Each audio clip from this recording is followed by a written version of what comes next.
कोटपाड़वासी मुझे चाहूँगी आज आमर स्वास्थ्य शासन दिवस माने कोटपाड़ विज्ञापित अंचल परिषदर जन्मदिन कहले अत्युक्ति हम नहीं।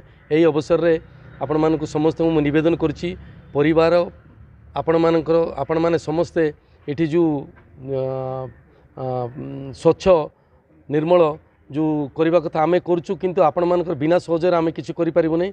तत्संगे संगे बहुत गुड़े असुविधा होची जोटा कि लोक मैंने गाई गोरु छाड़ुंट तार भी प्रतिकार करने आम चेष्टा जगीचु आपण मान सहयोग भी दरकार। तत्संगे संगे मुझे कहवाक चाहूँगी आपण मैंने जो घर प्लान एंड एस्टिमेट करा जाक एनएसी थ्रु करूँ आउ रास्ता घाट निर्मल करने आपण भी करूँ आमर भी सहायता रही। तत्संगे मु गोटे जिनस आज कहवाक चाहूँगी आज बहुत खुशी दिन जे कोटपाड़ स्वाधीनता संग्रामी जो 7 जन थिले सेमानकर प्रतिमूर्ति स्थापना आज हो जाए। तत्संगे संगे अशोक स्तंभ आमर विजु पट्टनायक छक ठारे आमर अशोक स्तंभ प्रतिमूर्ति उन्मोच होती एवं आउ गोटे खुशी कथा जे आम एनएसी पाखरे छकरे लक्ष्मण नायकर मूर्ति उन्मोचन होती से आमर समस्त को मु माने सहरवासी को मु एनएसी तरफ धन्यवाद जनाऊँगी।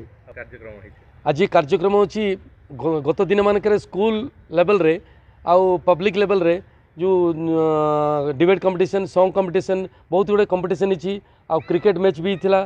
तत्संग से म्यूजिकल चेयर पोटाटो रेस एवं आज डांस कार्यक्रम अच्छी राति को रात्र पूरा माने प्रोग्राम आज दिन जाक पूरा प्रोग्राम चलो से आप सहयोग करेंगे बोली मु कोटपाड़वासी को निवेदन करुच्ची। धन्यवाद।